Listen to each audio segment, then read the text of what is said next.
The day I found the letter in my mailbox, I thought it was a mistake. It was a Wednesday in late April, the kind of crisp afternoon where the air smells like wet grass and promise. My hands, usually steady from years of tending delicate seedlings, shook as I tore open the envelope. The Crestwood Heights logo, a pretentious little oak tree stamped in green ink, graced the top. Dear Mr. Carter, it began, this notice serves as formal warning regarding unauthorized structures on your property. My eyes darted to the 3 rainwater barrels tucked behind my backyard fence, their faded blue plastic barely peeking above the cedar slats. Unauthorized? They'd been there for 3 years, quietly collecting water for my garden, unnoticed and unchallenged. Until now, my garden wasn't just a hobby, it was my lifeline. Heirloom tomatoes, their lineage tracing back to my great-grandmother's hands, sprawled across trellises. Pepper's-eyed cokes from rare seeds glowed red and gold in the sunlight.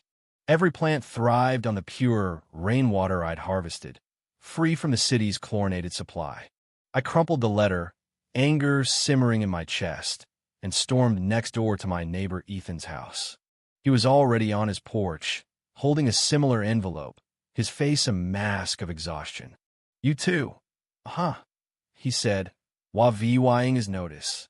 Mine's about the shed I built for the kids' bikes. Apparently, it's aesthetic noncompliance. Laura's lost her mind, I muttered, pacing his weathered deck. Laura Grayson, the newly minted president of the Crestwood Heights Homeowners Association, had swept into power 6 months ago like a storm cloud. Since then, the neighborhood had morphed into something unrecognizable. Front yards, once alive with wildflowers and laughter, now sat eerily uniform beige fences, manicured lawns, HOA-approved shrubs. People stopped lingering outside, their voices hushed behind closed doors. Ethan nodded grimly. Word is her sister just started a landscaping company. They're pushing out anyone who doesn't need their VYCS. The letter gave me 7 days to dismantle my barrels or face due la 150 daily fines due la 4,500 a month I couldn't scrape together on my librarian salary. That night, sleep eluded me. I lay awake, staring at the ceiling, the weight of it all pressing down. The next morning, fueled by defiance, I called the HOA office. Crestwood Heights HOA, this is Ryan. A voice answered, slick and rehearsed. I explained my Casemi barrels were hidden, legal under city code, a non-issue. Keyboard clicks filled the silence. Mr. Carter, the board has deemed your water collection system a violation of Covenant 9.2 unsightly additions. They're behind a fence. I snapped, my voice cracking. You can't even see them. Determination's final, sir, Ryan replied coolly. Perhaps Crestwood Heights isn't suited for your unconventional habits. The way he sneered unconventional made my skin crawl, as if harvesting rainwater was some radical crime. I demanded an appeal. Next board meeting's in a month, he said. Until then, the deadline stands. I hung up, fists clenched, and called the city. A kind planner confirmed my barrels were permitted, but added, HOAs can override with their own rules. Sorry, hun. That evening, as I watered my garden possibly for the last time, the elderly neighbor, Clara, beckoned me over. Her voice was a whisper, eyes darting nervously. I heard about your trouble. Laura did this to the Hendersons last year over their wind chimes. They fought back, and their dog ended up dead. No proof, but she trailed off, fear etched into her wrinkles. A chill snaked down my spine. Watch your garden, James, she said sharply before retreating inside. Paranoia took root. I installed a cheap security camera overlooking my yard, its blinking red light a small comfort. For days, nothing happened. I buried myself in research HOA lawsuits, city codes, anything to fight back. Then, on Friday night, my phone jolted me awake with a motion alert. Grainy footage showed a figure in a dark hoodie slipping along my fence. My pulse raced as I bolted outside, flashlight in hand, but they'd vanished. I checked my barrels. The first 2 seemed fine, but the third. Something was off. The water's surface shimmered oddly, a faint chemical sheen catching the light. Was I imagining it? Sleep didn't come that night. At dawn, I collected samples and drove to my friend Mia's lab at the university. "Give me a couple hours," she said, her brow furrowing as she took the VYLS. I paced my garden, inspecting every leaf, dread coiling tighter with each step. When Mia called, her voice was taut. "James, the third sample's loaded with copper sulfate and a banned herbicide. Don't touch it and even water with it. This could kill your plants in days and seep into the groundwater." The world tilted. Someone had poisoned my lifeline. Back home, I disconnected the irrigation system, praying I'd caught it in time. Ethan appeared at my fence, concern etched into his face. "You okay? You look wrecked." I showed him Mia's results. His jaw tightened. "We got to check your footage." Huddled over my laptop, we watched as the figure wearing a jacket with the Crestwood Heights logo poured something into my barrel at 2:34 a.m. The camera caught a glimpse of their face. "That's Ryan Tate," Ethan hissed. "Laura's enforcer." "This is criminal," I said, my voice shaking with rage. "I've got proof." Ethan's eyes darkened. "Laura's husband's tight with the mayor. Police might not care." I went to the station anyway, footage and lab results in hand. Officer Daniels, a stocky man with weary eyes, EU'd everything impassively. "So you're saying the HOA poisoned your water?" he asked, pen poised. "I'm showing you." I corrected, pointing to Ryan's face on the screen. "That's him, 2:34 a.m., dumping chemicals." Daniels sighed. "Look, this could be a misunderstanding, maybe pest control. I'll file it, but the DA'll likely call it CIVYL. Laura's got pull." My stomach sank. "Get a lawyer," he added quietly. "And watch yourself." Defeated, I texted Ethan. "Police won't help.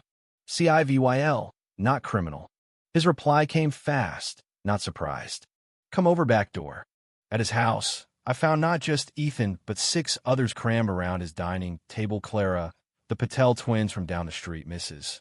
Ortiz, whose fruit trees had mysteriously died last summer. "Welcome to the resistance," Ethan said with a tight smile. Mrs. Ortiz slid a binder toward me. "Every dirty trick Laura's pulled: fines, forged votes, property damage. Your barrels are just the latest." The Patels, county clerks, leaned in.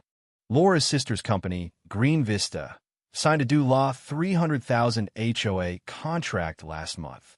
Exclusive rights to all landscaping common areas and private lots. They're targeting self-sufficient setups like yours. My mind raced. "So they poison my garden, force me to hire them?" "Exactly," Clara said. "My roses, the Hendersons chimes anyone who doesn't fit their profit scheme." A new voice cut in. "You've got a case." Ethan's brother-in-law, Nate, a property lawyer, stood in the doorway, briefcase in hand. "Trespassing, contamination, fraud. I can build this. Document everything. Water samples, plant damage, every email." Hope flickered. Then my phone buzzed in. HOA email. Special assessment. Dula $280,000 for environmental cleanup of hazardous structures. "They're trying to bankrupt me," I said, showing Nate. His eyes narrowed. "Intimidation 101. We'll countersue." The Patels grinned. "Your lot's boundaries off in HOA records.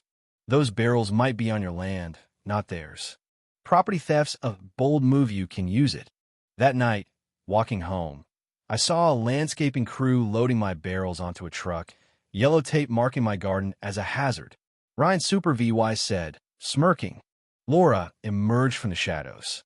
"Emergency protocols, Mr. Carter. These tanks are on easement land, and they're contaminated." Her eyes gleamed with triumph. "I've got footage of Ryan poisoning them," I shouted, loud enough for the workers to hear. Her smile didn't waver. "Defamation's a serious claim. You should have complied." A text from an unknown number hit my phone as they drove off. Saw it. 20 song of us ready to help. Community garden, 9 p.m. At the meeting, hidden behind overgrown trellises, I found a growing rebellion, neighbors with their own scars from Laura's reign.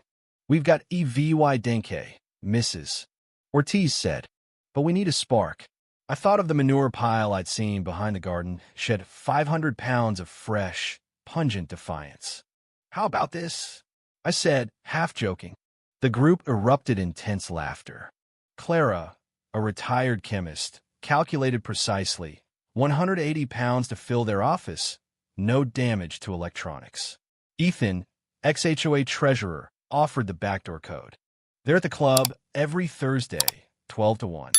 The plan took shape, not just revenge, but a message. Thursday came. My truck, loaded with manure from a local farm, rolled silently behind the HOA office.